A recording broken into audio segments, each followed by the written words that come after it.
시시각각 변하는 총선의 중요 이슈와 현장 분위기를 전해드리는 선거 상황실입니다.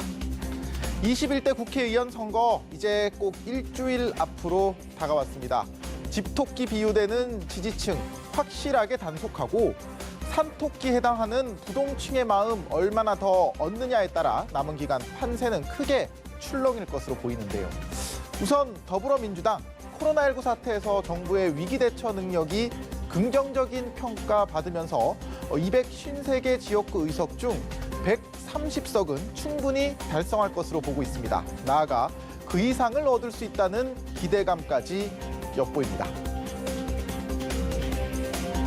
그동안에는 우리가 과반수를 못 얻었기 때문에 항상 발목 잡혀가지고 일을 제대로 못했는데 이번에는 우리 당이 단독으로 과반수를 넘겨서 개혁과제를 완수할 수 있는 좋은 기반이 지금 닦여지고 있습니다. 수도권에서는 유리한 흐름 만들어졌고 여기에 부울경 지역에서도 지난 총선에서 얻은 8석 그 이상 가져오겠다는 기세입니다. 민주당에게 부울경은 적지 않은 의미가 있죠. 이렇게 낙동강 하류 따라 노무현 전 대통령 고향 있죠. 문 대통령 사저 있죠. 또 문 대통령 정치적 고향인 부산 사상구도 있습니다. 지난 지방선거에서 확실하게 보여준 민주당의 영남권 동진, 계속되느냐 마느냐가 이번 총선에 달려있다는 겁니다. 오늘 이낙연 선대위원장이 종로 유세 잠시 접고 부산으로 달려간 이유 바로 여기에 있습니다. 이 위원장, 부산 경남 지역 여러 선거구들 1시간 단위로 바쁘게 넘어다녔는데요. 직전 국무총리이자 여권 유력 대선주자로서의 인지도, 적극 활용한 지원 사격 단단히 작정하고 나선 모습이네요. 신공항 문제를 포함해서 부산이 안고 있는 여러 현안, 부산 시민들의 수건을 정부와 함께 더불어민주당이 풀어나가도록 하겠습니다. 자, 미래통합당도 일단 지역구에서 130석 확보를 목표로 내걸고 있습니다. 텃밭인 대구 경북 석권하고 부산 경남에서도 30석 이상 가져오겠다는 계획입니다. 다만 지역구 전체 절반에 가까운 의석이 걸린 수도권이 통합당에게는 고민입니다. 선거 막판까지 표심을 가늠하기 어려운 곳인데다 코로나19 사태로 통합당의 정권 심판론이 좀처럼 뜨지 않고 있습니다. 막말 발언 등의 돌발 악재도 계속 이어지고 있죠. 하지만 통합당 이미 선거가 중반으로 접어든 만큼 정권 심판론 더욱 강하게 밀고 나가겠다는 의지 읽힙니다. 오늘도 조국 전 법무장관 카드 꺼내들며 공세를 이어갔습니다.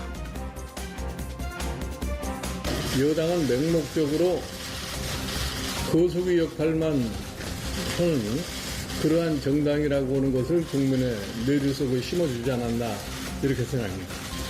거기에 대표적인 것이 조국 장관 임명 사건입니다. 문재인 대통령의 리더십에 관하여 아주 엄청난 상처를 입지 않았나 생각합니다. 여러분들이 그동안 네, 김종인 위원장은 오늘 충청 경기 유세 이어갔습니다. 오는 금요일과 토요일 이뤄지는 사전투표일까지 수도권 집중 유세 통해 정권 심판론 불씨 살리겠다는 전략인데요. 황교안 대표 역시 연일 서울 종로 표심 잡기에 집중하고 있습니다. 국민들께서 문재인 정권의 폭정, 실정에 대해서 너무 잘 아십니다. 예측보다 훨씬 다른 결과가 나리라 국민들께서는 현명하십니다. 자, 선거법에 따라 내일부터는 여론조사 공표가 금지됩니다. 남은 일주일 어떤 변화가 일어날지는 아무도 모른다는 거죠. 지지하는 후보가 어제 다르고 또 오늘 다른 게 부동층의 심리입니다. 그런데 이거 뒤집어 생각하면 이 당도 싫고 저 당도 싫다는 걸 수 있거든요. 이런 유권자의 생각 뒤집을 수 있는 기회, 이제 남은 시간은 일주일입니다. 지금까지 선거 상황실이었습니다.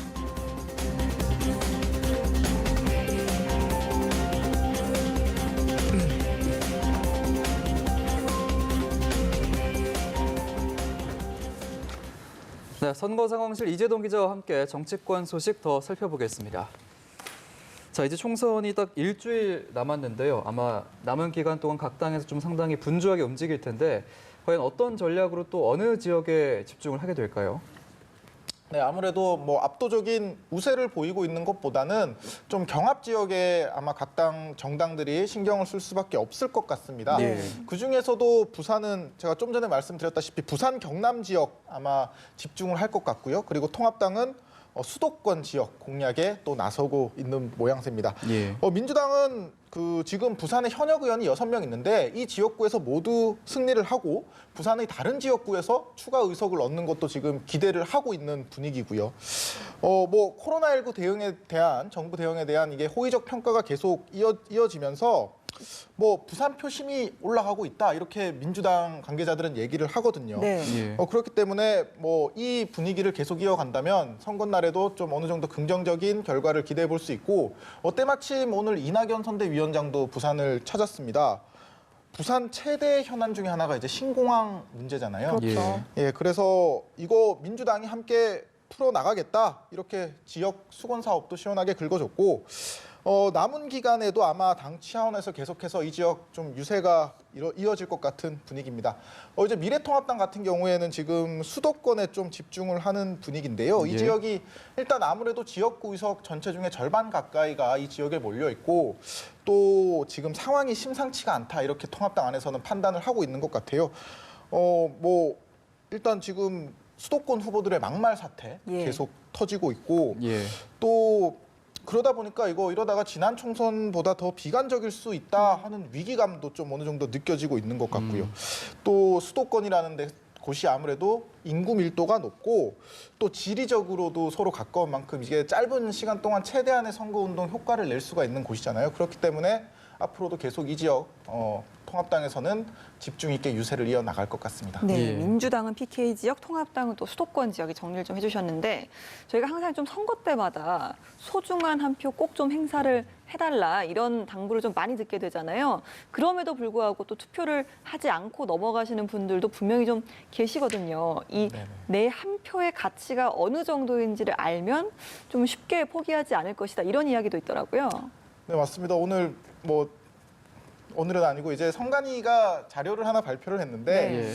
이번 총선 치르는데 예산이 한 4,100억 원 정도 든다고 하더라고요. 네. 그런데 예. 선관위가 집계한 전체 유권자 수가 4,400만 명 정도 됩니다. 이게 네. 제가 단순히 오늘 계산기로 한번 나눠보니까 이게 유권자 한 명당 9,300원 정도 이제 예산이 쓰이는 셈이거든요. 예. 예.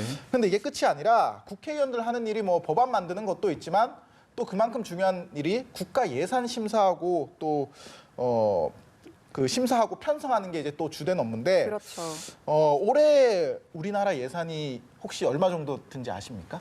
잘 모르겠는데요. 한 500조 정도 들었거든요. 500조가 예. 좀 넘는 금액이 들었는데 21대 국회의원들이 임기 동안 이제 4년 임기니까 이게 4년 동안 2,000조 정도 넘는 예산을 다루게 됩니다. 이렇게 예. 계산을 하면은 유권자 한 명의 투표 가치는 약 4,600만 원이다. 오. 이렇게 볼 수도 있는 거죠. 근데 사실 뭐 선거는 다들 아시다시피 민주주의의 꽃이라고도 불리고요. 뭐 투표를 어떻게 돈으로 계산을 할 수가 있겠습니까? 다만 이제 그만큼 투표를 하는 행위가 우리가 생각하는 것보다 훨씬 더 중요하다. 선거날 꼭 투표하자. 이런 취지로 이해를 해주시면 될 것 같습니다. 네, 알겠습니다. 오늘도 이재동 기자와 함께했습니다. 고맙습니다.